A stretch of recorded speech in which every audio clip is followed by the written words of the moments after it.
Sud Radio, Berkoff dans tous ses états.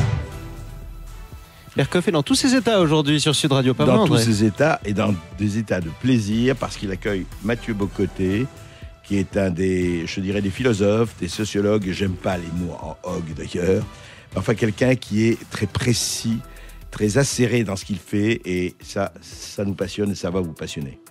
Sud Radio, Berkoff dans tous ses états. Le face-à-face. Vous avez déjà présenté votre invité, donc notre ami québécois essayiste Mathieu Bock-Côté. C'est à vous, André Berkoff. Alors, Mathieu Bock-Côté, on va démarrer par un de vos articles les plus récents qui a fait du bruit dans le Figaro, notamment.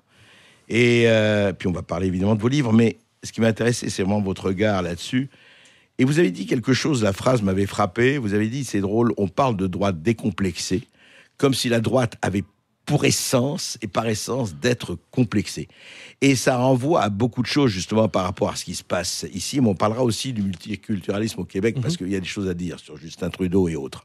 Mais que voulez-vous dire par là ? C'est-à-dire que la droite, depuis donc 40 ans, ou presque, ou plus d'ailleurs, a été toujours complexée par la gauche ? Alors ça, la formule est assez forte. C'est-à-dire, on se désole souvent, avec inquiétude, de l'émergence d'une droite décomplexée. Supposant par là que la seule droite légitime est une droite complexée. Complexée de quelle manière ? Complexée parce que reconnaissant ce qu'on pourrait appeler la supériorité morale de la gauche, la supériorité morale du progressisme, une droite devant donner régulièrement des gages de respectabilité médiatique au politiquement correct ambiant, des gages de respectabilité, et ça consacre en fait l'hégémonie idéologique d'une certaine gauche qui va décider qui est la droite modérée, qui est la droite radicale ou la droite dure, qui est la droite humaniste, qui est la droite fréquentable, quels sont les thèmes politiques légitimes, généralement des thèmes comptables ou strictement économiques, quels sont les thèmes inadmissibles, les thèmes identitaires, culturels et ainsi de suite. Donc, la droite est obligée, évolue en fait dans un paysage médiatique et politique où elle est toujours obligée de se justifier d'exister. Sur le fond des choses, la gauche explique son point de vue et la droite explique pourquoi elle a le droit de le dire. Et la plupart du temps, ça fait en sorte qu'une bonne partie de la droite, et ça on le voit, on l'a peut-être même vu ces jours-ci avec Xavier Bertrand, avec Valérie Pécresse peut-être un peu, une partie de la droite rêve en fait de devenir la part de la droite préférée de la gauche, celle à qui on donne un certificat d'humanisme. Les enfants sages, les bons enfants. Ceux qui donnent... Les bons élèves. Oui, les bons élèves qui envoient le signal qu'eux ne remettent pas en question les critères de respectabilité dominants. Et ça fait en sorte que la droite, toujours obligée de se justifier, abandonne souvent des questions qui sont pourtant fondamentales. Les fameuses questions identitaires dont on parle, il y a tout un dispositif médiatique qui nous dit que ce sont des questions qui appartiennent au Front National. Qui s'en empare va sur le terrain du Front National. On fait le jeu, ça vient avec des traits d'union, cette expression. Et moi, ce qui m'inquiète devant ça, et qui m'agace aussi, c'est que depuis quand la question de la nation, de l'identité, de la culture, de l'appartenance, de l'enracinement, depuis quand ces questions sont-elles thèmes réservés d'un parti, et plus encore d'un parti qui est un parti paria? À ce qu'on en sait, quand on pense à la figure, par exemple, du général de Gaulle, mais bien d'autres, et jusqu'à tout récemment, Pompidou, on pourrait en trouver d'autres, c'était des thèmes qui étaient au cœur de la vie politique, des thèmes qui transcendaient les appartenances. Or, ce qu'on voit, c'est qu'avec la diabolisation progressive de tout ce qui est identité nationale, culture, tous ces termes-là, eh bien, dans les faits, ça fait que la droite se condamne à l'impuissance politique et intellectuelle. Et ça m'intéresse de voir ça. Donc, en France, c'est particulièrement marqué. C'est vrai dans d'autres pays en Occident, cela dit, mais en France, on le voit. Lorsque la droite veut transgresser les codes du politiquement correct, à partir de là, on fait sonner les sirènes de l'antifascisme et on présente finalement Laurent Wauquiez comme un voyou de la République. Alors, comment vous expliquez justement cet état de fait? Il dure depuis quand? Parce qu'il faut bien dire que la droite, à un moment de l'histoire de France, pour parler que de la France, était quand même moins complexée que ça. Elle était dominante même, enfin dominante. En tout cas, elle avait son mot à dire et elle n'avait pas peur de le dire. Là, on a l'impression que... Depuis quand? Il y a différents points de bascule, on peut en identifier quelques-uns. Sur le plan idéologique ou intellectuel, je crois que mai 68, quoi qu'on en pense, demeure un point majeur. C'est-à-dire, c'est à partir de ce moment-là que la gauche reprend l'offensive idéologique, s'empare des thèmes culturels, s'empare des thèmes sociétaux, on dirait aujourd'hui, s'empare des thèmes identitaires. Et à partir de là, la droite est placée dans une position de repli. C'est-à-dire, elle peut défendre des positions, mais elle ne peut pas regagner du terrain perdu. Sur le plan politique, je pense que le traumatisme, c'est le milieu des années 80 avec la cohabitation 86-88, où la droite... Mitterrand-Chirac. Oui, bien sûr. Quand une proposition politique plus conservatrice est avancée et elle est véritablement, pour différentes raisons, ça s'effondre. Et à partir de ce moment-là, on peut dire que la droite va accepter intellectuellement d'évoluer dans un environnement hostile. Et donc, ça se retrace sur des décennies. De ce point de vue, il y a eu des tentatives de rompre avec ça. Différentes tentatives de rompre avec ça. La plus connue d'entre elles, je pense, c'est 2007, avec Sarkozy qui cherche à se faire élire sur une politique de transgression des codes du politiquement correct. Mais le drame étant, de son point de vue, qu'il se fait élire et ça lui prend pas quelques heures pour tout jeter, finalement, pour tout rejeter, les thèmes sur lesquels il s'est fait élire. Et devenir le DRH du Parti socialiste, comme il le disait lui-même.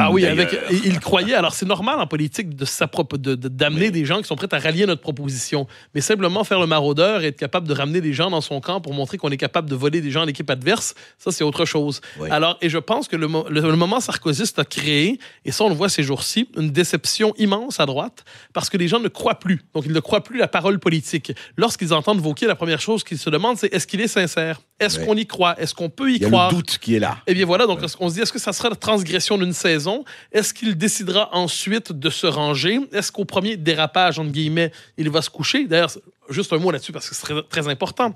C'est fascinant de voir comment certains concepts clés structurent l'univers médiatique. Et un des plus importants, c'est la notion de dérapage. C'est-à-dire, qu'est-ce qu'un dérapage? Ça, j'y reviens toujours là-dessus. Ça nous en dit, l'espace public, le débat public est dans un corridor très étroit, un corridor idéologique très étroit. Bordé par les médias, voilà, bien sûr, avec des patrouilleurs idéologiques qui donnent des contraventions idéologiques et médiatiques si on décide d'aller sur des thèmes inattendus. Et si on transgresse, si on sort du corridor très étroit, amende, dérapage, et plus les amendes s'accumulent, plus les étiquettes deviennent lourdes à porter. Donc le philosophe devient polémiste, le polémiste devient fréquentable et sulfureux, il devient même nauséabond, et il finit à l'extrême droite parce qu'on lui a multiplié les dérapages. Et on a cherché à faire ça cette semaine avec Finkielkraut. On a vu la controverse qui lui était associée. On a souvent cherché à faire ça avec un Éric Zemmour. On a cherché à faire ça avec d'autres figures politiques. Me semble-t-il que c'est avec ce système médiatique ou cette manière qu'a le système médiatique d'étouffer le débat politique et intellectuel qu'il faut rompre.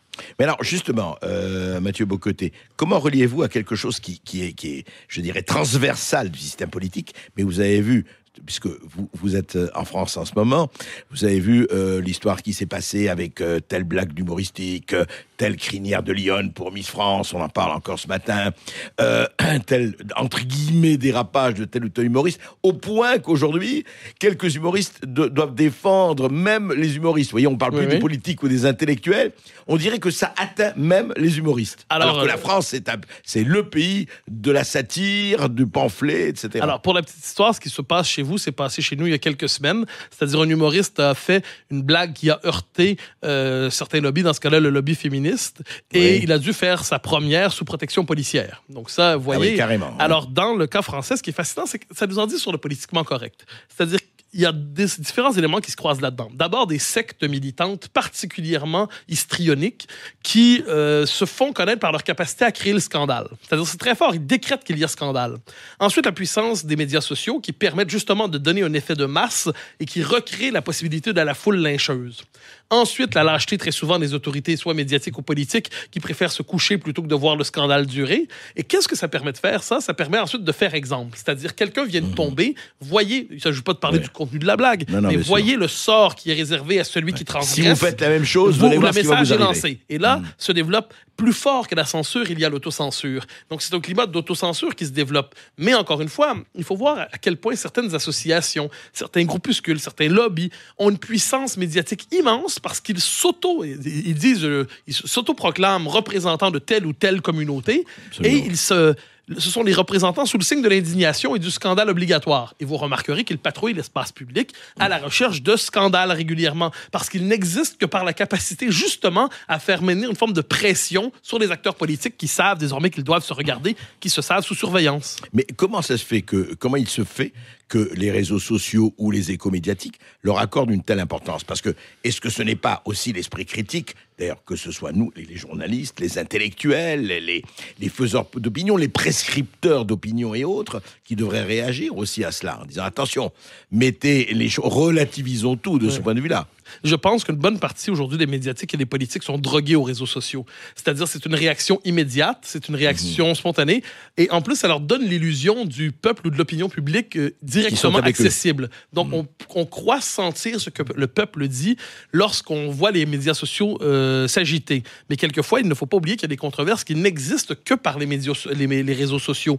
On a vu bien souvent des controverses qui excitent, je ne sais pas, mais quelques milliers de personnes sur Twitter ou sur Facebook.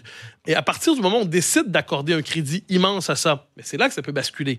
Je note, soit dit en passant, que même les médias traditionnels, comme s'ils étaient intimidés, on pourrait dire socialement et technologiquement par les médias sociaux, accordent une place de plus en plus grande, par exemple, aux commentaires, à la lecture des tweets, et ainsi de suite. Il y a même des émissions où tous les jours on dit qu'est-ce qu'on dit dans les réseaux sociaux. Bien, évidemment, et là, les médias disent ce qui se passe sur une autre plateforme médiatique, et pendant ce temps, on n'entend pas des gens qui pourraient, par exemple, savoir de quoi ils parlent. Oui, mais Mathieu Bocoté, juste un mot. Les réseaux sociaux, au moins, parce que moi je les suis aussi comme tout le monde, et ça fait partie du métier, il y a la contradiction, elle est encore plus forte. C'est-à-dire que ceux qui réagissent aujourd'hui, moi je vois ça, en tout cas comme observateur, hein, je parle pas.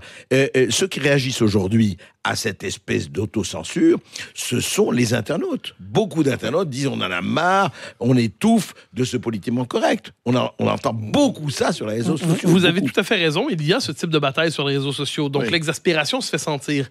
Il n'en demeure pas moins que je crois que les décideurs, comme on dit, sont davantage sensibles à ceux qui décrètent des scandales qu'à ceux qui sont exaspérés par les scandales.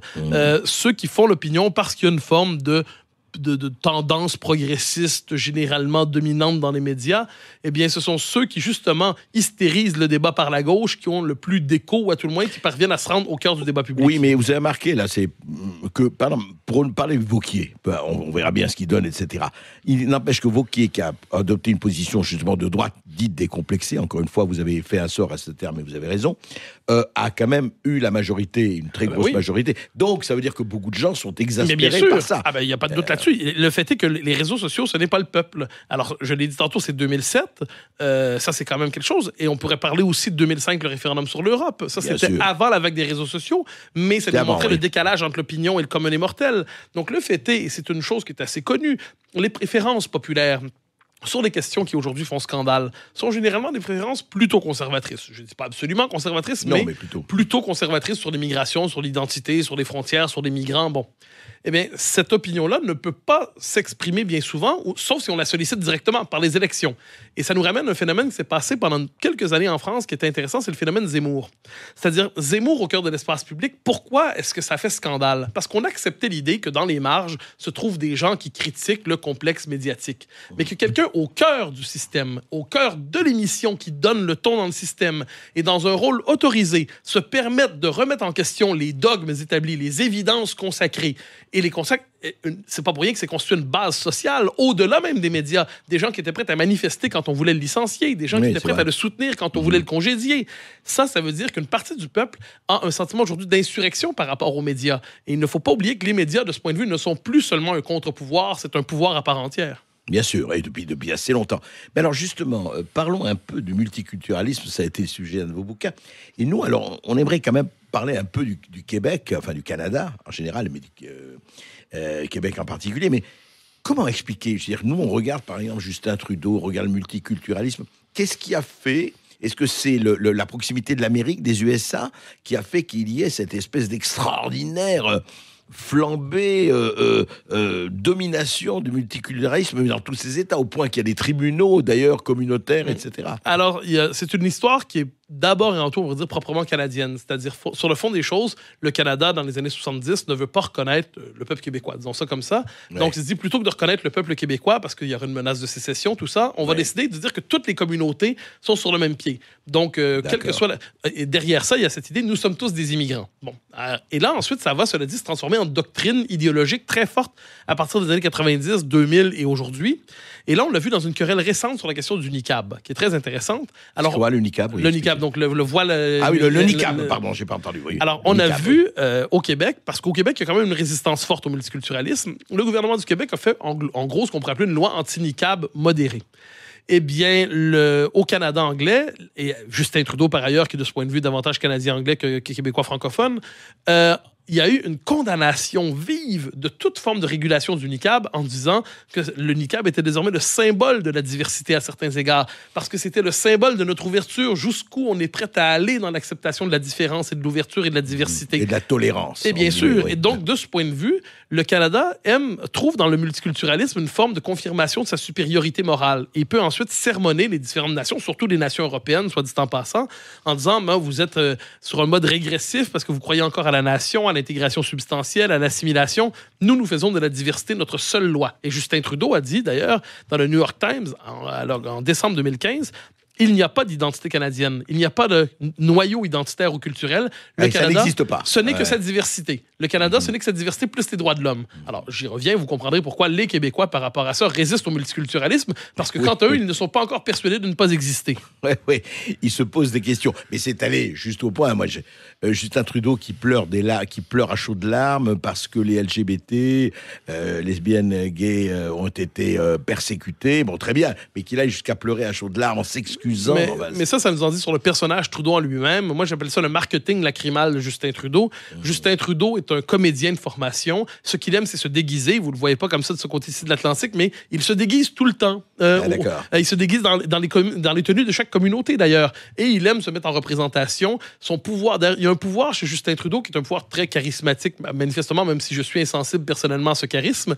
Ils sont nombreux à trouver que chez lui, il y a une telle force de charisme qu'ils adhèrent au personnage, même s'ils n'aiment pas ses idées. Et ça, on le voit beaucoup au Canada en ce moment. Et alors Mathieu Bock-Côté, pour revenir à la France et vos livres sur le multiculturalisme et le Nouveau Monde, est-ce que pour vous, par rapport à ce qui se passe, par rapport à tout ce que vous avez décrit, à tout ce qu'on voit, est-ce que vous êtes pessimiste ou optimiste? Est-ce que vous croyez que, eu égard à tout ce qu'on dit, les médias, les réseaux sociaux, les politiques, les abandons, les conquêtes, regardez par ce qui se passe en Europe de l'Est, c'est quand même très intéressant. En Europe de l'Est, il y a une espèce de...